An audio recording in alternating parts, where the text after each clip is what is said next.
Hello, my name is Paul Dayton. My website is pauldayton.us. I'm here to talk to you a little bit about my second book, Socialism, The Gift That Keeps On Taking. We're going to talk about the 1789 episode in France, 5 years into it. I have a few other videos on this available at my website. And for today, we're just going to get right into it. 5 years into the supposedly helpful, uplifting 1789 French Revolution. This section is called The 5 Year Benchmark, Life After the Reign of Terror, More Terrorism.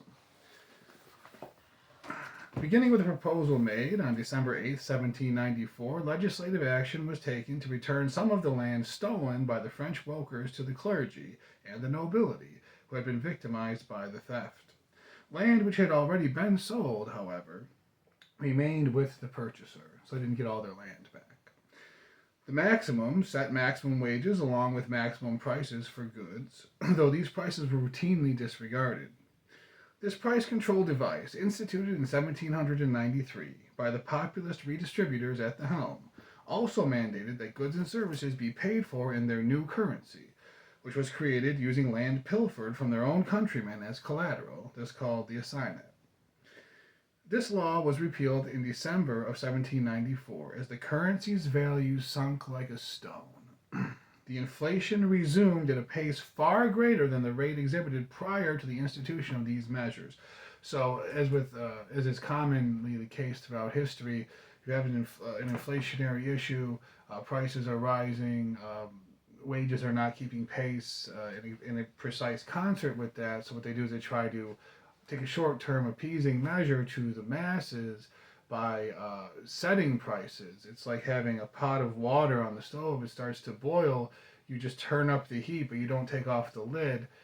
It just exacerbates the problem. Eventually, the whole thing foments over, and you have a bigger problem than if you had to just let it go like it was before. We continue. 5 years into the revolution, in 1795, historian Mignet tells us, quote, "The general want was terrible. Labor and its produce had been diminished ever since the revolutionary period, during which the rich had been imprisoned and the poor had governed. To increase the difficulty, the assignats were falling into discredit and their value diminished daily." End quote. The assignats traded at 1/15 of their stated value, while physical gold and silver soared in value. The masses were perpetually starving, in severe penury, now that all of the land had been stolen from the rich, and the poor were directing affairs. Lengthy bread lines and lousy quality bread were the realities of daily life for the masses, whose displeasure was heard in loud complaints. I then give you a little data table here, which shows the the destruction really of their pathetic currency. So it's basically a Marxist fantasy come to fruition, and then the actual outcome, right? They steal the property from the hated minority group, the rich. They give it to the people who don't really deserve to be in charge, and things go awry.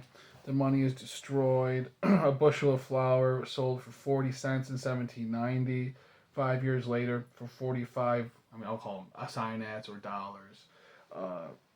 18 cents for a bushel of oats at the beginning. 5 years in was 10 assignats. We're talking about from 40 cents to 45 assignats. That's 100% increase in the price. This goes on for many of the necessaries of life. Continue here. The trial of the ringleaders of the Reign of Terror was met with several riots amongst the unwashed. The first occurred on the 20th of March, 1795, 2 days prior to the scheduled beginning of the trial. Their attempt at intimidation was unsuccessful. They returned on the 31st with twice as many thugs, storming the convention hall with hatchets, shouting the slogans "Bread" and "Constitution of '93," but did not deter the assembly from sending the ringleaders on trial to be held at the castle of Ham. The third riot took place on the 20th of May, 1795. This third riot was keen to enforce the Constitution of 1793, oust all of those presently in government, and to steal all property for themselves. The Jacobin mob stormed the assembly, removed President Vernier by force, and beheaded Fourier in the lobby. They occupied the chamber and passed resolutions empowering the Jacobins before their hour came at nightfall, and they were expelled by La Jeunesse Joie, a rival gang.